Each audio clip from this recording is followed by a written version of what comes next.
Between 1966 and 1987, in West Germany, there was a maximum security prison that housed only a single prisoner, Rudolf Hess.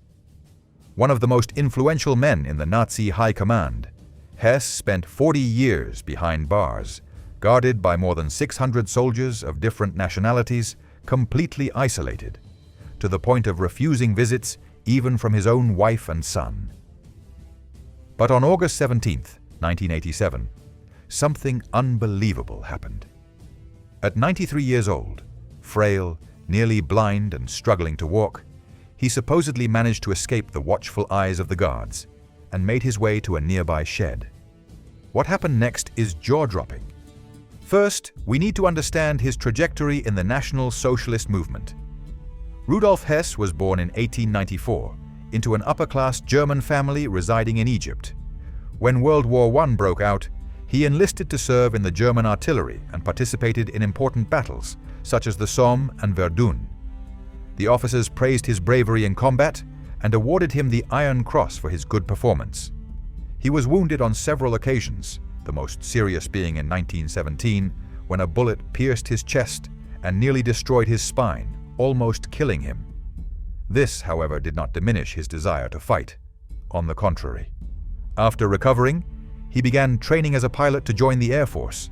Although he never got involved in any aerial battles, he acquired valuable skills that, as we will see, he would put into practice years later, at another crucial moment in his life. When World War I ended, Rudolf Hess enrolled at the University of Munich to study economics and history. In 1920, he heard a speech by Hitler for the first time and was completely captivated by his words. In fact, Hess was one of the first members of the Nazi Party and helped the future Führer in his attempt to stage a coup in Bavaria. Although this ended in failure, Hess never left his leader's side, becoming his shadow. On one occasion, a group of anti-Nazi opponents planted a bomb at an event aiming to assassinate Hitler. Hess protected him from the explosion, suffering injuries in the process but saving his life, which earned him prestige within the National Socialist movement. Once the Führer took control of Germany, Hess was appointed the dictator's personal secretary. Later, he held the position of minister without portfolio, with influence in areas such as health, economy, education, and foreign affairs. Among other things, he was responsible for approving discriminatory laws against Jews that marginalized them from the rest of German society. Hess was deeply anti-Semitic, and his devotion to Hitler was partly due to their shared belief that Jews were responsible for all of Germany's ills. Around 1940, when the Third Reich was already fighting in World War II, Rudolf Hess began to worry about Hitler's plans to invade the Soviet Union. He considered Operation Barbarossa a huge strategic mistake, as Germany would have to fight on two fronts simultaneously, greatly increasing its chances of defeat. It was then that he devised a risky plan to negotiate independently with Britain. His goal was to sign a peace treaty with the British government. For Hess, this was the only way for the Nazi Empire to survive the war, as he believed that England was its most powerful enemy.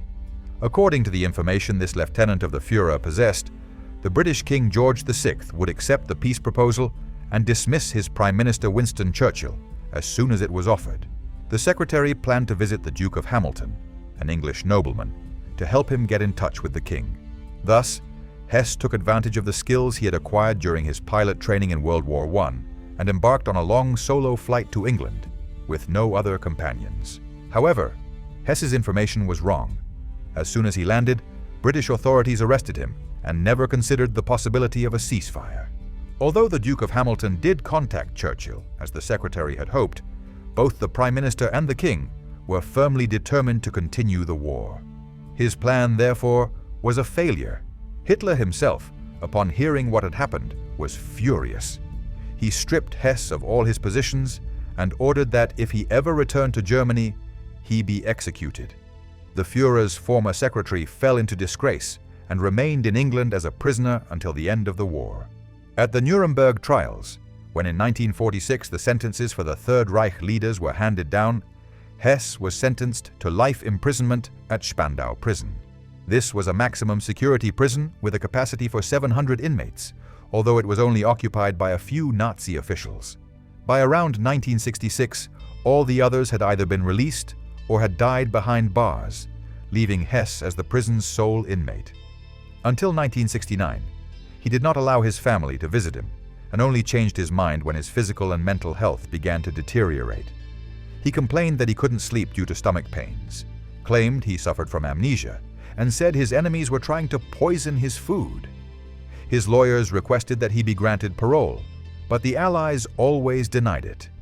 For his part, the former secretary never repented for his role in Nazism and always stood firm in his anti-Semitic beliefs. On August 17, 1987, Rudolf Hess was 93 years old, and despite his advanced age, he was still guarded by more than 600 soldiers.